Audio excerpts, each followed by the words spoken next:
சதுரங்க வேட்டை சினிமா பாணியில் இரிடிய மோசடியில் ஈடுபட்ட அதிமுகவினர் 3 விருதுநகரில் கைது செய்யப்பட்டுள்ளனர்.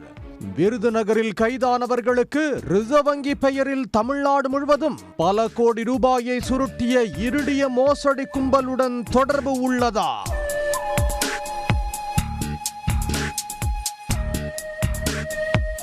விருதுநகர் மாவட்டம் ராஜபாளையம் சேத்தூர் பேரூராட்சி அதிமுக 8வது வார்டு செயலாளராக உள்ளவர் 52 வயது பட்டுராஜன். செட்டியார்பட்டி பேரூராட்சி பூத் கமிட்டி பொறுப்பாளராகவும் உள்ள இவர் சேத்தூர் கூட்டுறவு சங்க தலைவராகவும் பல்வேறு பதவி வகித்துள்ளார். பட்டுராஜன் அதிமுக உறுப்பினர்கள் 55 வயது கந்தநிலா, 53 வயது ராணி நாச்சியார் உள்ளிட்டோருடன் இணைந்து அறக்கட்டளை ஒன்றை நடத்தி வருகிறார். இவர்கள் இரிடிய முதலீட்டில் இரட்டிப்பு லாபம் தருவதாக ஆசை வார்த்தை கூறி தமிழ்நாட்டின் பல்வேறு பகுதிகளில் பலரிடம் பல கோடி ரூபாய் மோசடியில் ஈடுபட்டதாக கூறப்படுகிறது.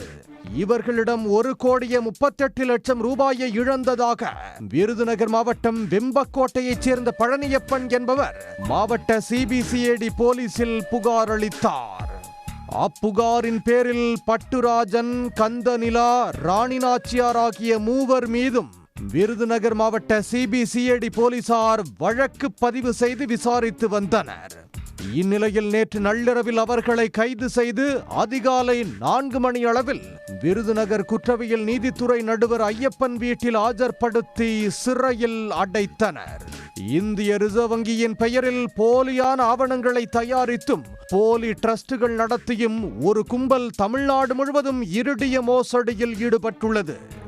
இரிடியம் விற்பனை செய்வதால் வெளிநாடுகளில் இருந்து கோடிக்கணக்கில் பணம் வருவதாக பொய்யாக கூறி தமிழ்நாட்டைச் சேர்ந்த ஏராளமான பொதுமக்களிடம் கோடிக்கணக்கில் பணம் பெற்று ஏமாற்றி வந்தனர். இந்த கும்பலைச் சேர்ந்த 50க்கும் மேற்பட்டவர்களை ஏற்கனவே சிபிசிஐடி போலீசார் கைது செய்துள்ளனர். இந்த நிலையில் விருதுநகரில் கைதான அதிமுகவினருக்கும் ஏற்கனவே கைதான கும்பலுக்கும் தொடர்பு உள்ளதா என சிபிசிஐடி போலீசார் விசாரணை நடத்தி வருகின்றனர்.